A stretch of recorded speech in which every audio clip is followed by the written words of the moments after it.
आता पाहूया नगरपंचायत रणधुमाळी कशी सुरू आहे त्या संदर्भातल्या टॉप 9 बातम्या। अजित पवारांच्या सहीशिवाय आम्ही कोट्यावधी रुपयांची कामं केली। आमच्या विकास कामांवर अजित पवारांनी कधी सहीच केली नाही। भाजप नेते संग्राम थोपटेंची अजित पवारांवर टीका। संग्रामदादांनी सह्यांची चिंता करू नये, सह्यांच्या मुद्द्यावर फडणवीसांचं संग्राम थोपटे यांना आश्वासन। तर लाडक्या बहिणींना लखपती दीदी करायचंय, भोरमधून फडणवीसांचं वक्तव्य। माळेगावच्या निवडणुकीत मुस्लिम समाजाला प्रतिनिधित्व देता आलं नाही, प्रतिनिधित्व दिलं नाही म्हणून त्याचा राग निवडणुकीवर काढू नका, अजित पवारांचं आवाहन। मी नगरपालिका निवडणुकीत तुम्हाला संधी देणार, अजितदादांचं आश्वासन। कागल नगरपालिका निवडणुकीत ठाकरे गटाला धक्का, ठाकरे गटाच्या नगराध्यक्षपदाच्या उमेदवार शारदा नागराळे यांची माघार। नागराळेंचा मुश्रीफ घाटगे आघाडीला पाठिंबा, अचानक दिलेल्या पाठिंबामुळे ठाकरे गटात खळबळ। सांगलीच्या जतमध्ये अजित पवारांच्या राष्ट्रवादीच्या उमेदवाराच्या घरावर हल्ला, दगडफेकीमध्ये सुरेश शिंदे यांच्या घर आणि गाडीचं मोठं नुकसान, पडळकरांच्या कार्यकर्त्यांवर हल्ला केल्याचा आरोप। अकोल्यात एमआयएमच्या महिला नगरसेवक पदाच्या उमेदवाराच्या पतीवर जीवघेणा हल्ला, राजकीय वादातून तेलगोटे यांच्यावर हल्ला झाल्याची प्राथमिक माहिती।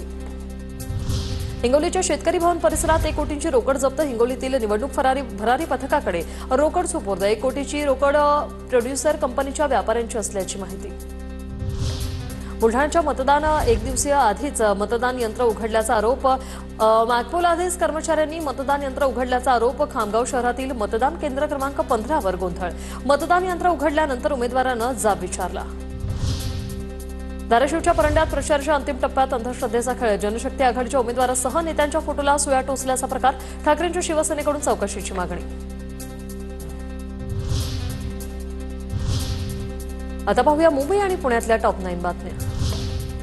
मुंबईतील वाढत्या प्रदूषणाचा गंभीर प्रश्न कायम, शहर आणि उपनगरातील अनेक भागात हवेचा गुणवत्ता निर्देशांक चिंताजनक पातळीवर, वडाळ्यात सर्वाधिक 272 AQIची नोंद।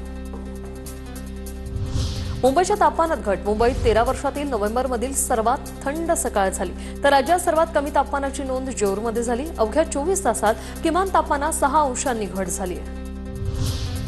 निटवा चक्रीवादळामुळे तापमान 2 ते 3 अंशांनी वाढण्याची शक्यता आहे। रविवारी नागपुरात 11.4 अंश सेल्सिअस किमान तापमानाची नोंद। निटवा चक्रीवादळामुळे विदर्भातील वातावरणावर परिणाम।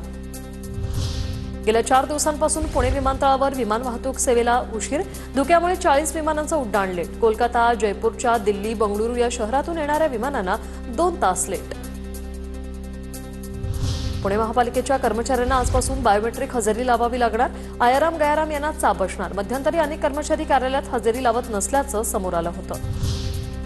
मुंबईत घरांची विक्री 20% वाढली, या वर्षीच्या नोव्हेंबरमध्ये 12,000 घरांची विक्री, जानेवारी ते नोव्हेंबर या काळात 1,35,807 मालमत्तांची विक्री। राज्यात वंदे भारत एक्सप्रेसचे 3 ठिकाणी कोचिंग डेपो होणार, रेल्वे बोर्डाकडून 5.25 कोटी रुपये निधी मंजूर। वाडी बंदर मुंबई आणि घोरपडी पुणे या ठिकाणी होणार डेपो, वेळेवर देखभाल आणि तांत्रिक दुरुस्तीसाठी डेपोची आवश्यकता।